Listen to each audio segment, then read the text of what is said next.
Our friend Bill Gates is making butter from carbon in the atmosphere. I want to play with you a short clip from this video. I think it's really interesting. Bill Gates doesn't look the best. He has a classic dad bod, but he's making butter and other discretionary food items from carbon in the atmosphere. So animals are no longer needed to make ice cream, cookies, pastries, or butter. Let's check out this recent clip from YouTube. That's great. Agricultural emissions are one of the most difficult to get rid of. People have come up with alternative food, but what we're seeing is that it's hard to get more than a small market share. And those foods just don't taste the same. Savers. I want to pause right there.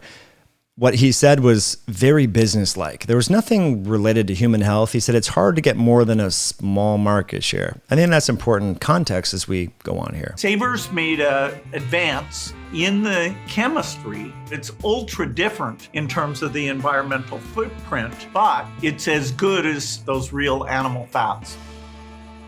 At Savor, we've been really excited to explore a new technical approach to making food that does not require vast amounts of land or animal suffering. It doesn't, produce greenhouse gases. It's a totally non-agricultural. So there's a lot of emotional hot buttons there. We're not only talking about food.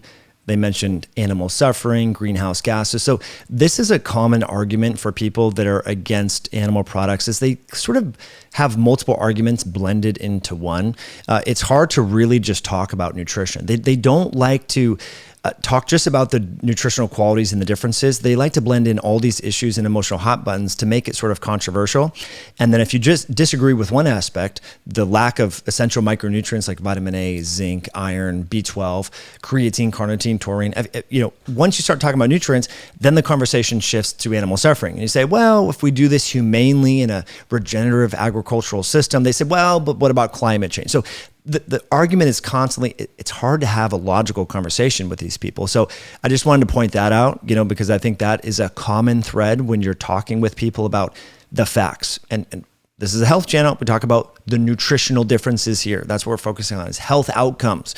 But they blend in climate change. But I will add, if you look at this image here, the differences in terms of greenhouse gas emissions from feedlot beef versus beef made from cattle who are grazing on grass and eating how animals should be eating, how ruminant animals should be eating, there's a net negative in terms of greenhouse gas emissions. In fact, lower than plant-based meat alternatives. So again, there is a solution here if we want to focus on regenerative agriculture, but that never really gets brought up because there's a lot of money to be made and a lot of investment in these alternatives, which again, if we let history play out, we've seen this narrative before, my friends. Lest I remind you about cottonseed oil. This was a novel food product that no one had ever eaten. It took 90 years for us to realize that the trans fatty acids in cotton oil are very harmful for human health as well, and more specifically to the health of the heart. But let's hear more from Bill Gates. On agricultural method for producing food, the fats that Savor makes are made by a thermochemical process. They are the only foods in the world so far that are made entirely without photosynthesis. What could go wrong? What could go wrong with making foods from carbon in the atmosphere? Well, as I mentioned, sometimes we forget about the food matrix. If we just take a carrot extract, it's a little bit different from eating the whole carrot, right? I think we've seen this story play out before, my friends. Now, I'm not insinuating that these, fats made from carbon in the atmosphere are going to be inherently unhealthy, but I think there's reason to question whether or not they're going to be harmful to our health because, butter is a little bit more complex. It's not just fatty acids, hydrocarbon chains. Yeah, that is the stearic and different fatty acids that are enriched in butter are in fact hydrocarbon chains. But there's conjugated linoleic acid, there's butyrate, there's all sorts of different things in butter that you're not going to get from just thermal chemistry and pulling carbon from the atmosphere. So yeah, I think if you're going to put this in packaged foods, it's probably fine, right? But I think, really incentivizing people to never eat butter again and to eat this fake butter, we've seen this story play out, my friends, with margarine. We know how this story ends. We've seen it with cottonseed oil. We've seen it with canola oil. We've seen this with artificial sweeteners. Like this is, humans are the smartest dumb animal out there, right? Because we think we can always sort of manipulate nature and not suffer from the unintended harm. So I don't know. I'm curious to see where this all goes. I think that maybe this is going to be better than partially hydrogenated cottonseed oil or canola oil. It sounds kind of alluring, if we don't have to grow corn, because the sad reality is if you drive in the Midwest, where all throughout the US, there's just corn everywhere. So if we can get back some of that land and use that for regenerative agriculture, and these companies can pull carbon from the atmosphere to make butter and butter-like compounds, that's probably fine. But as long as you're putting that in food that people know to be unhealthy to begin with, which is the junk food, that's probably okay. But if we start really influencing people, shifting their mindset into thinking this is better than actual butter or tallow or lard or what have you, I think we're setting ourselves up for another story of unintended consequences, and we know how that ends, with risk of non-communicable diseases. So I would love to know what you think about this video. We actually have Bill here. You can see the dad bod in full effect here at minute 121. It has a very complex composition when it comes to fatty acid. What do you think? That's great. Oh, I wouldn't have been able to tell you that wasn't butter.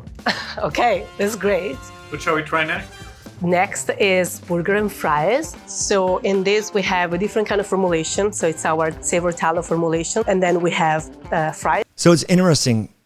These food scientists are always trying to recreate animal-like products, right? Whether it's the chicken nuggets that are not chicken, it's the burger that's not beef, it's the cheese that's not cheese, it's the milk that's not made. Right? Why don't we just stick to what has worked for humans for a very long time, my friends? When we run into problems when we do this, if you look at oat milk, it has to have a fat in there, and that happens to be from canola oil. It has to be sweetened with something like sugar. Why don't we just eat the real things? Why are we trying to make tallow from air? Right? It's not going to be tallow. Anyway, let's see Bill here as he takes a few bites of French fries and fake burgers with fake tallow. And then we have aioli. That's quite good.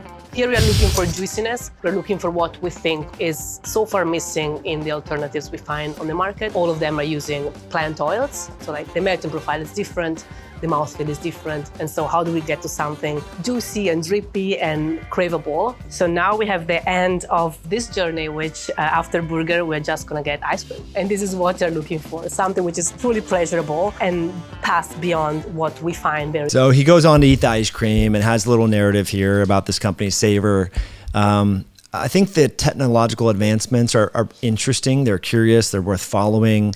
Again, if these products are going to be made into junk food, I think that's fine, right? It's probably better than the soy and canola that's and corn oil that's everywhere and ubiquitous and sprayed with chemicals. If you can pull this, make these hydrocarbon chains, and not have to spray with glyphosate and Roundup and pollute the soil and everything, I think that's probably honestly a better solution. But if we're going to try to make the argument that this is somehow nutritionally superior to what animals and nature provides, I think we're in for another 90-year experiment that may not end well. I would love to know what your thoughts are. Let me know in the comment section below. Appreciate your shares, your comments, your likes. We'll catch you in a future episode down the road.